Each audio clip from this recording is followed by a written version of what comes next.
Hi guys!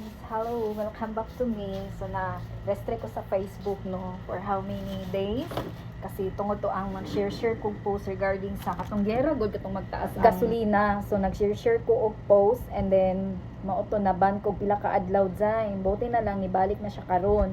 So live update ta karong adlaw. So i-chika na ako ang nahitabo sa ko ang nails nganong naingon ani ko karon. So ang nahitabo i-short summary na lang nako is after na mo practice nagpalimpyo ko og nails kana laging sa sobra na ako ka-arte and then kanang sige ra ko hilig jud kay nako ang magsigig so, na ako'y mga food na allergy ko ug naapog ko'y mga weather na allergy pod ko so wala ko nag-expect about sa nail extension nga mo react day ang ako ang kamot sa mga chemical so karon day nag-adto ko og salon karon ang nahitabo grabing react sa ako ang mga kamot as in kanang murag siya napasok nga nagbrut first time jud nako naingon ani kabalo ko nga ako'y mga allergies pero wala jud ko nag-expect na mo react di kog ingon ani kaayo ang akong pagpaputs pa diri andi nagpalimpyo pud ko ni ate girl sa ako ang kamot ug ipaputla na ako sa mao niyang resulta.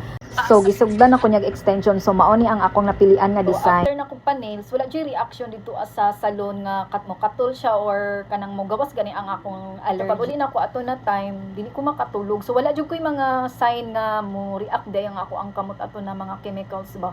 So karon wala ko'y tulog nya pag mata na ako katulog gyud akong kamot ina-rub na ko siya sige na ko siya shake kay murag nag-tighten gud siya nga wa ko kasabot kanang sakit siya nga di na ko maligo. Then gipasagdaan lang na ako siya kay feeling na ako basig na ano lang ko nanibago kay for almost 7 months ako wala jud ko nagpa-nails na sukad-sukad. Din pagkahuman ato day pag adto na mo og practice wala natingala ko abi kay namalansya man ko to sa buhok na ako abi na kog napasok lang ko sa kumbo kay nagka-blister na ko siya diri aba wala na ko siya gipansin kay padayon lang mi og practice pagkatod-tuon murag lain na jud akong paminaw sa akong kamot mura na magyud ning gahi nga murag nangulngul siya ba nya katol nya pula na kayo siya.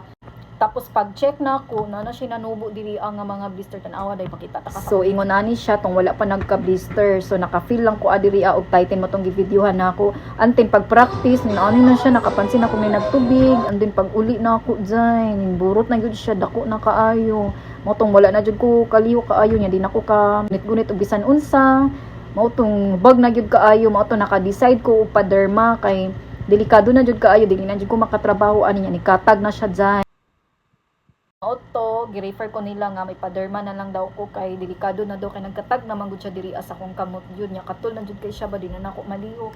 So ni ana na lang po ko sila balag unsa ka mahal basta naalan jud ko'y cream or medicine na mainom nako sa paglakaw or sa pag-work na. So mao to ni adto kog derma dyan nya dagan kay bawal na pagkaon kung unsa tong bawal nako sa una mas nilala karon hastang daghanang bawal. So, ang tambal nga gi-refer pud sa ko ang mga mahalon kay dili man daw pwede madala og kanang mga baratuhon lang kay nag-allergy na manggod ko skin allergy na manggod siya. So, giingnan ko sa doktor na bawal ko maglaba og kanang kamot-kamot lang bawal ko sa mga sabon dagan kay kog bawal dyan nya pagkahuman dili ko pwede maggamit og mga lotion nga scented lotion dapat unscented lang siya tapos yung mga sabon dili isog kay mag-allergy akong kamot if in case magamit ko ingon na mga sabon or lotion so magamit jud ko og gloves so mao to nagpalit ko gloves. So magdadala ko ani dyan sa Japan og kuan gloves na mangimasa maligo mag gloves gyapon. So share na ko ang part sa gaingon sa doktor kung ano nagka-skin allergy daw ang babae pag mag-nail extension. So actually hindi gyud nato na siya sakit na magkaroon tag skin allergy. Ang nahitabo manggud-an na is kanang hilig kayot na magsige pag nails,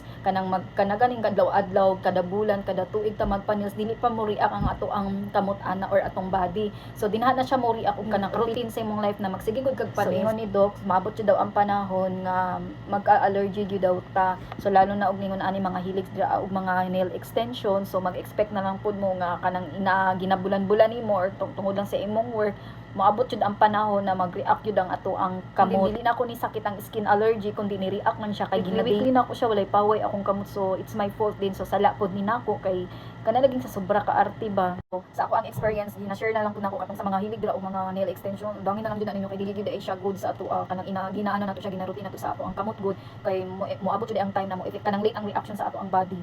So maura to kung i-share day kanang ang ako sad ko kay wa joy lami akong kamot promise na nawa.